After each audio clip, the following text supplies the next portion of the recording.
So, hi, and thank you for taking the time out to listen to our short video this afternoon. We've been asked a number of questions from residents over the last few weeks. So we also then set out a call for questions and thought it would be really good to give you, the residents, the opportunity to ask ourselves, and I'll introduce us in a minute, some questions, because some of the guidance around vaccinations and testing and everything is getting a bit complex for people, and it gives us the opportunity to be open and transparent and honest with you regarding what's happening in Hartlepool. So my name's Denise McGuckin. I'm the Managing Director at Hartlepool Borough Council, and we have Shane. Hi, I'm Councillor Shane Moore. I'm the leader here at Hartlepool Borough Council. And Craig. Hi, I'm Craig Blundred. I'm Director of Public Health for Hartlepool Council. That's wonderful. So we're going to spend the next few minutes answering some of the questions that you've posed. We've also had some very specific questions regarding personal details.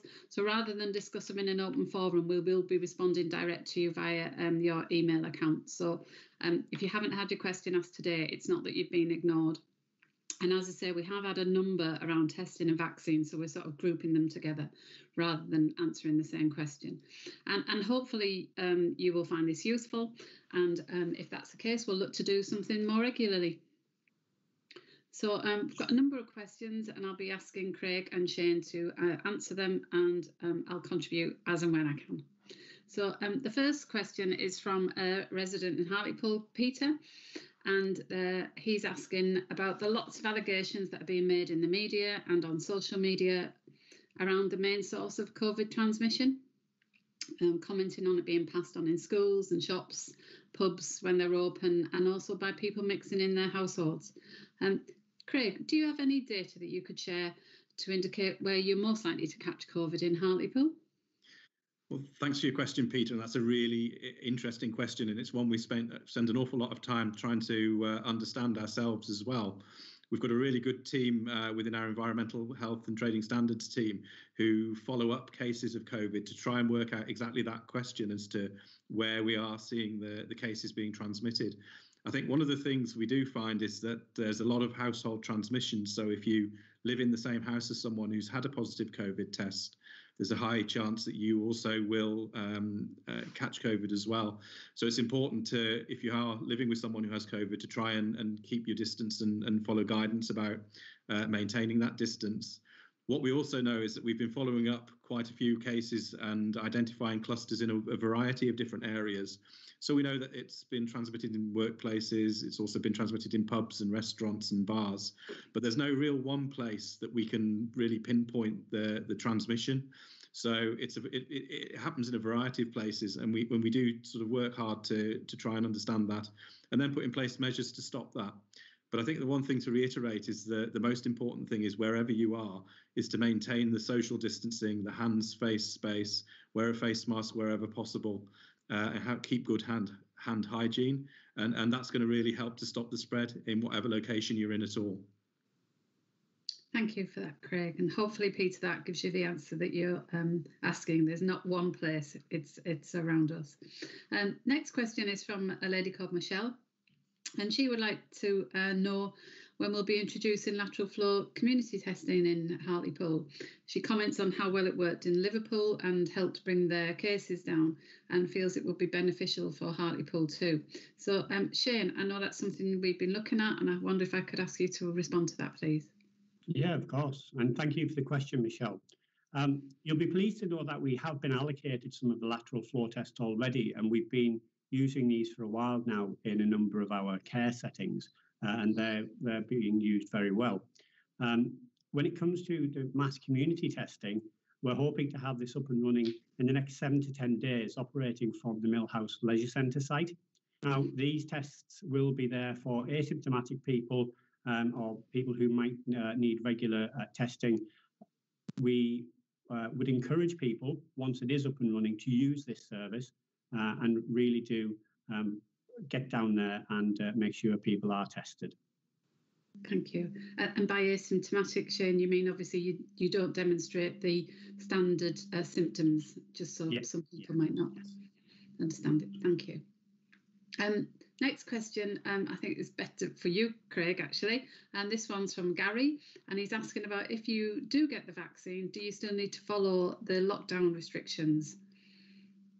That's a good question, Gary, and thanks for that. And unfortunately, yes, you do need to follow the lockdown restrictions once you're able to get the vaccine. The vaccine takes a short while for the antibodies to develop and to become really effective. So during that time, you would still need to be following the regulations, but also moving forward, there's a possibility that, it's a very small possibility, but it is there that you could pass on COVID or still contract it even with the vaccine. So it's important that for now, at least anyway, you maintain all of the lockdown regulations and again, follow the guidance regarding hands, face and space. Obviously, as more people get the vaccine and it comes online, that guidance may change. But until that point, yes, everybody does still need to follow all of the lockdown regulations and guidance. Thank you, Craig. Then the next question is by someone who goes by the handle Snowflake. I'm sure that's not their real name. So asking, why is Hartlepool a COVID hotspot, and specifically referring to the roads in the town are really busy with traffic during this latest lockdown. Shane, would you like to respond to that one, please? Yeah, sure. I don't think there's any one reason for this, to be honest. There are probably multiple. Hartlepool, we as a town, we're quite a small and compact town. We're quite highly densely populated, which doesn't help. And unlike other areas where the borough might be split up into various townships or lots of little villages as well, there isn't that natural break for the virus. And so it is able to spread a little bit more easily in places like Hartlepool. It's not helped by the high level of deprivation in certain areas. And we see that not just in Hartlepool, but in other areas right across the country. There is that obvious element of randomness as well, where it might pop up here first and then we end up leading the way before anybody else. The roads themselves are probably a lot busier this time around during this lockdown than in the first national lockdown, simply for the reason that there are more people who are still being encouraged to go to work. There are far more people who are permitted to go to work and encouraged to travel to work this time around compared to last April, May and June. Thank you. I've got a number of questions now from a lady called Maxine. And Maxine is asking if it's possible to have a weekly update on the vaccination progress by age group, and also to understand the supply issues for the town. She also would like to have an appreciation of the case positivity and to understand transmission rates. And I wonder, Shane, if that's something as leader of the council we could consider. Yeah, absolutely. And I think you raised some great points there, Maxine. For a long time now, we've been reaching out to yourselves as members of the public and asking how we can engage with you a little bit more during this period and what we can do to try and get the message out to you a bit better. So suggestions like these are really helpful. And if people do think that they would be helpful for you to understand what's going on and for you to get a better grip of where we are as a town, then by all means, we can start looking at doing that. We can publish further information on our website, through our social media pages as well, or look at other forms of getting that out there to you. That's great. Thank you. And Maxine also asks, what can the people of Hartlepool do to help further reduce the cases in Hartlepool? The biggest thing you can do is let's go back to basics. Let's go back to what we did back in March, April, and from the months going on from there. We knew what to do back then. It was the basics of hands, face, space. Don't go out and don't make unnecessary journeys if you don't have to. And remember, just because you can do something doesn't necessarily mean you should do it. We need to really break the transmission as much as possible, especially with this current strain. It's far more transmittable than the previous strain of coronavirus. So we really do need people to think carefully about when they're popping out for unnecessary journeys. But as Craig was saying earlier on, still, the biggest thing we can ask people to do is go back to basics. Remember, hands, face, space, and stay at home where you can. Thank you. I'll give you a break now. I'll answer the next one. So this one's from a lady called Kellyanne, and she wants to know what we can do to make it safer when schools return. So we know schools ask parents to wear masks, and they do staggered times for picking up children. And she's saying she doesn't feel it's enough. There's still not enough social distancing during the drop-off and pickups, and that parents just don't feel safe. So I suppose, Maxine, obviously you'll be, sorry, Kellyanne, I do apologise, Kelly. You will appreciate we put notices up reminding parents, grandparents and carers that when you do pick up your children, to make sure you do maintain a minimum of the 2 metre social distancing. And we're working really closely with schools to give them all the support that they can. What I would ask parents is, when you know your child's due to finish school, go for that time. Don't turn up early just in case you can bump into a friend or someone you haven't seen for a while for a quick catch up. And also, as soon as your child comes out of school, leave. We are noticing that groups of people hanging around after school. So it'd be really helpful if we all just take that personal responsibility to not only protect ourselves, but also everyone else. So I think we all have a responsibility when we're picking up our children and grandchildren from schools to support the head teachers and the teachers there. So I know Hartlepool residents will take that on board. The next question, Craig, I'm going to ask you to answer. It's from Jill. And again, it's another one around the vaccine. And what she's asking is, how have the government based their decision on which group to vaccinate first, second and third? And why wasn't the decision made to vaccinate those people who have to go to work or have been told they can work? Yeah, that's another good question. Thanks, Jill, for that one. As you'll be aware, the government has prioritised the vaccine rollout basically to those people who are most at risk from generally becoming very extremely ill or dying, unfortunately, from COVID. So that's where the groups have come from. And as you'll probably be aware from a lot of the information that's come out, we know that as you get older, the risk increases for poor outcomes from contracting COVID. So that's why we're starting with the older age group first, and then working through the ages as we go through the vaccination programme. Now, obviously, we can't vaccinate. We'd love to vaccinate everybody all at once, but obviously there are the limitations about the people who are able to vaccinate and getting the supply in. So we're working very hard, or our colleagues are working very hard in the NHS to get as many people through as quickly as possible, and are actually doing a really fantastic job at the moment to do that. The workforce as well, they're looking at prioritising vaccinations for people in social care, particularly in care homes, but also NHS staff as well. And that's because they're working very closely with a lot of these vulnerable people. And they need to make sure that we don't sort of increase transmission opportunities there as well. So those are really the key reasons why the programme has been developed like that, and it is really to protect the most vulnerable. Thank you, Craig.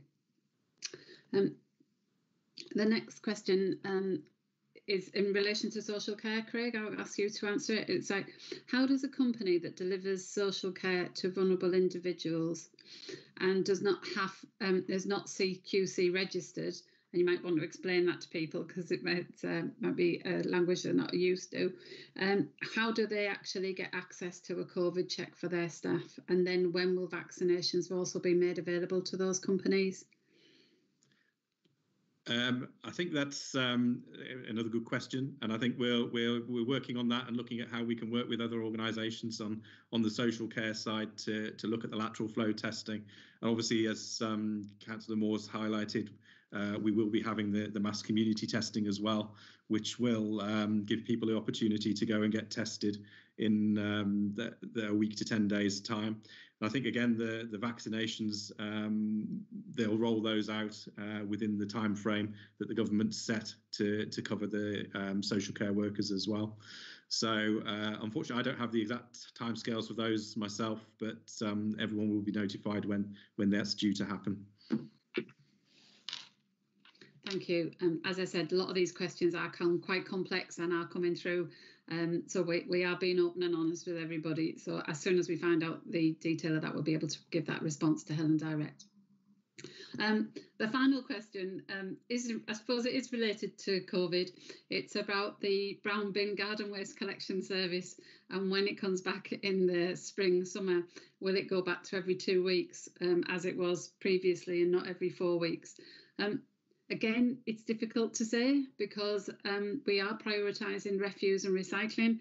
We only have a certain number of drivers to deliver those services, and we like to make sure our drivers are protected, because the last thing, so therefore they're the only individual in the cabs of the refuse freighters, because the more people are in the cabs, and obviously we can't keep that 2 metre distancing.